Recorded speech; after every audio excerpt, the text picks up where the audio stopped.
on va commencer par la France Insoumise, parce qu'il y a beaucoup d'informations concernant la France Insoumise.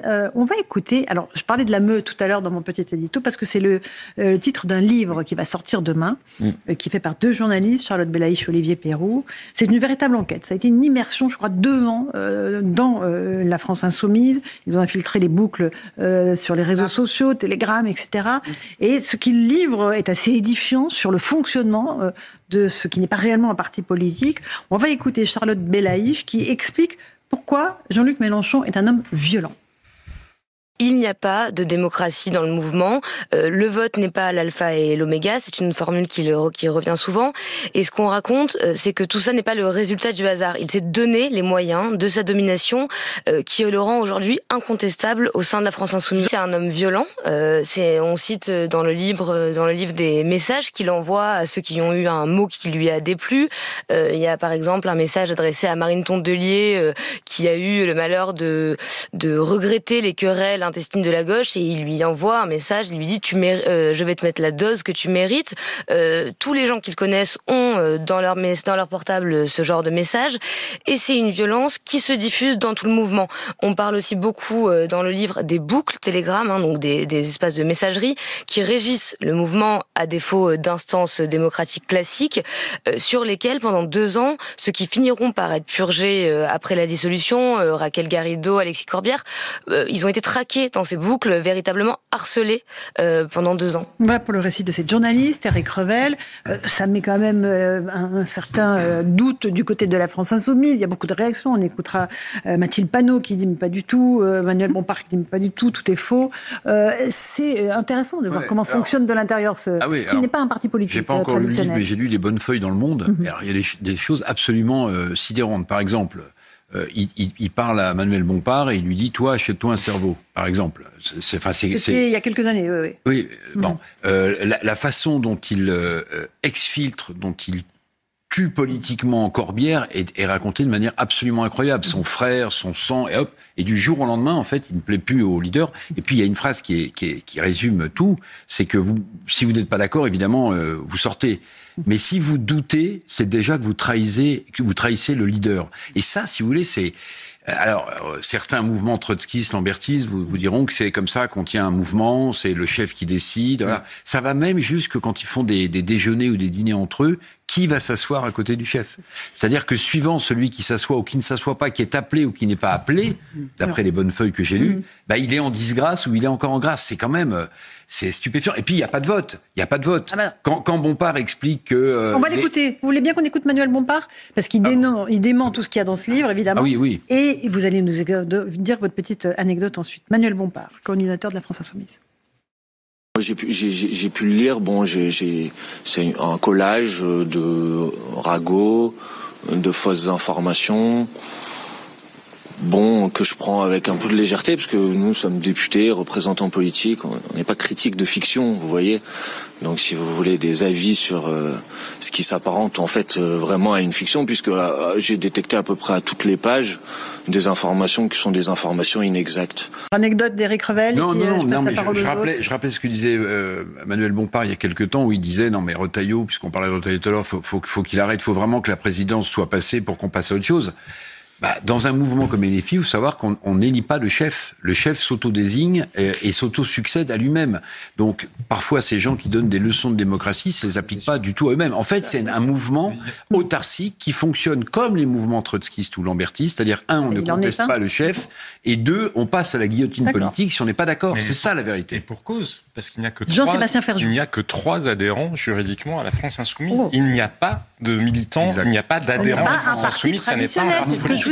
Non, ça ressemble à la Jamaïria libyenne, vous savez, cette espèce d'organisation gazeuse. Mais c'était cette conception que le colonel Kadhafi exerçait le pouvoir au nom du peuple, parce qu'il était le peuple. Non, c'était juste le colonel Kadhafi qui exerçait le pouvoir. Jean-Luc Mélenchon, c'est exactement la même chose, au nom de cette fiction qui serait une absence de structure, et donc parce que chacun serait sur un pied d'égalité. Non, il y a une très grande inégalité, plus que dans n'importe quel autre parti. C'est normal qu'il y ait une forme de verticalité dans les partis politiques. Mais finalement, c'est très orwellien. Vous savez, la France Insoumise a décidé de s'appeler Insoumise, mais y a-t-il un environnement dans lequel il y ait plus de soumission que dans l'entourage de Jean-Luc Mélenchon ? Gauthier Lebret. Rien de nouveau sous le soleil. Hein. On l'a vu aux yeux de tous que quand on n'était pas d'accord avec Jean-Luc Mélenchon, on était purgé aussitôt.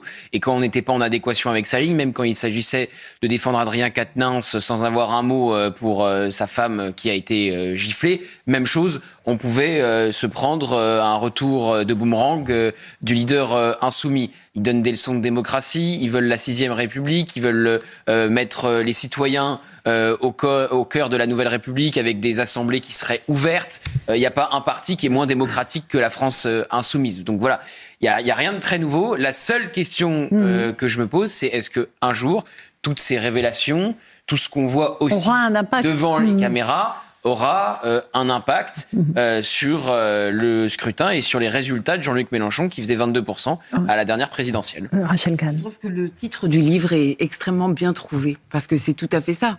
Alors ils ont mené une enquête et je pense qu'on en a besoin aussi, même si on a pu constater par différents épisodes la violence. En fait, c'est une machine à saturer l'espace, tous les espaces de violence, d'intimidation, de disqualification, de haine. Et puis alors, forcément, ce système, parce que c'est un véritable système, ils combattent le système, mais c'est un système autocratique, mais qui sème la terreur, et tout ça pour un seul but, générer le chaos. Bien sûr. Louis Dragnel.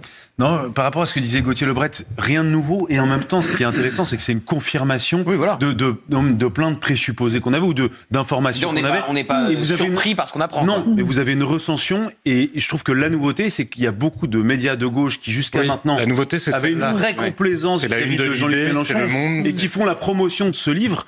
Alors que d'habitude, on est habitué à ce qu'il fasse la promotion de Jean-Luc Mélenchon, de ses vertus démocratiques et de tout intelligence, et donc on a une confirmation aussi d'une autre chose. Alors là, c'est ce que disait Gauthier Lebret, c'est que toute la France insoumise, le parti, et se met en marche, non pas autour du parti pour véhiculer des idées, mais vraiment autour d'un homme. C'est juste au service d'une personne. Tout le reste, Jean-Luc Mélenchon n'en a rien à faire. Et aussi confirmation que c'est quelqu'un d'extrêmement autoritaire. Et ça, je trouve que ce qui est intéressant, c'est que je pense que les lecteurs seront frappés de la distorsion qu'il y a entre le Jean-Luc Mélenchon public et la manière avec laquelle il peut se comporter en privé de manière extrêmement dure, où il broie les gens. Avec Charlotte Girard. Charlotte Girard, qui était la veuve d'un des conseillers les plus proches de Jean-Luc Mélenchon et qui a été purgée d'une manière absolument, il peut avoir des dissensions politiques, mais absolument ignoble, inhumaine et dégradante, alors même qu'elle était dans une situation, elle, personnelle, très difficile. Et Jean-Luc Mélenchon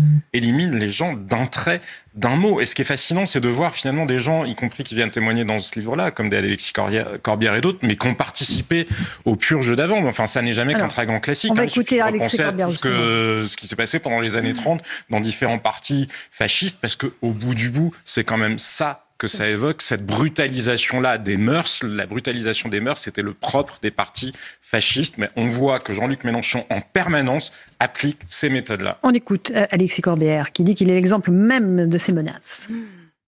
Donc on ne me demande pas, Monsieur Corbière, que pensez-vous de méthodes brutales? J'en suis la démonstration de ça. Oui, j'ai essayé d'apporter un débat stratégique. C'est le débat stratégique. C'est est-ce qu'on fait une candidature solitaire à la prochaine élection présidentielle, coûte que coûte, en ne voyant pas que ce qui caractérise la période, c'est que l'extrême droite est à presque 40%. Et moi je pense qu'il faut une candidature commune, petit 1, et une stratégie qui permet, y compris au second tour, de l'emporter face à Marine Le Pen. Donc une stratégie politique qui à tout moment reste compréhensible et audible pour une majorité de la population, ou est-ce qu'on est sur une autre stratégie qui a été prise dernièrement, qui est celle de participer, mais Jean-Luc Mélenchon n'est pas le seul responsable, mais de participer à l'éclatement du nouveau Front populaire, de dire je serai candidat coûte que coûte, quoi qu'il arrive. Enfin, moi, ce qui est terrible, au-delà du bouquin, c'est le sondage que j'ai vu hier qui dit qu'un second tour Le Pen-Mélenchon, c'est 33 Mélenchon, 67% Bardella ou Le Pen. Donc comment on fait pour se sortir de ça? Voilà Alexis Corbière, Gauthier Lebret. Qui s'est fait purger lui aussi. Ah oui, comme un malpropre, et qui était un très très proche de Jean-Luc Mélenchon. Et avec sa compagne Raquel Garrido, c'était réglé en 24 heures. Et alors lui, il a réussi à être réélu, contrairement à Raquel Garrido, qui s'est pris un candidat, la France Insoumise face à elle, qui lui a été élu et donc défait Raquel Garrido. Ça sera intéressant. Effectivement, le sondage auquel fait référence Alexis Corbière, c'est le sondage IFOP qu'on a commenté hier, où Jordan Bardella écraserait Jean-Luc Mélenchon au second tour. Voilà, 67% pour Jordan Bardella, 33% pour le leader insoumis. Moi, je pense que ça, en cas de second tour, si ça arrive, je pense que c'est beaucoup plus serré que ça. Déjà, il y aura un débat de second tour. 67-33 pour vous, ouais. Ben non, ça sera beaucoup plus serré parce que je me ferai pas avoir 2 fois. C'est-à-dire que ce que je disais dans mon petit édito. La dernière fois, au moment de la dissolution, moi-même, le NFP peut pas terminer en tête. Non, le Front républicain ne fonctionne plus. Les électeurs ne suivent plus les consignes de vote. Raphaël Arnaud a été élu face à une députée RN sortante. Raphaël Arnaud, le chef des Antifa. Donc je pense que si Jordan Bardella se retrouve un jour face à Jean-Luc Mélenchon, on aura le théâtre antifasciste qui sera de retour, les artistes mobilisés place de la République, le PS qui appellera à voter Mélenchon, les communistes, exactement, tous pareils. LR, pour une fois, se mouillera peut-être et appellera à voter Jordan Bardella. Je pense à Laurent Wauquiez, à Bruno Retailleau.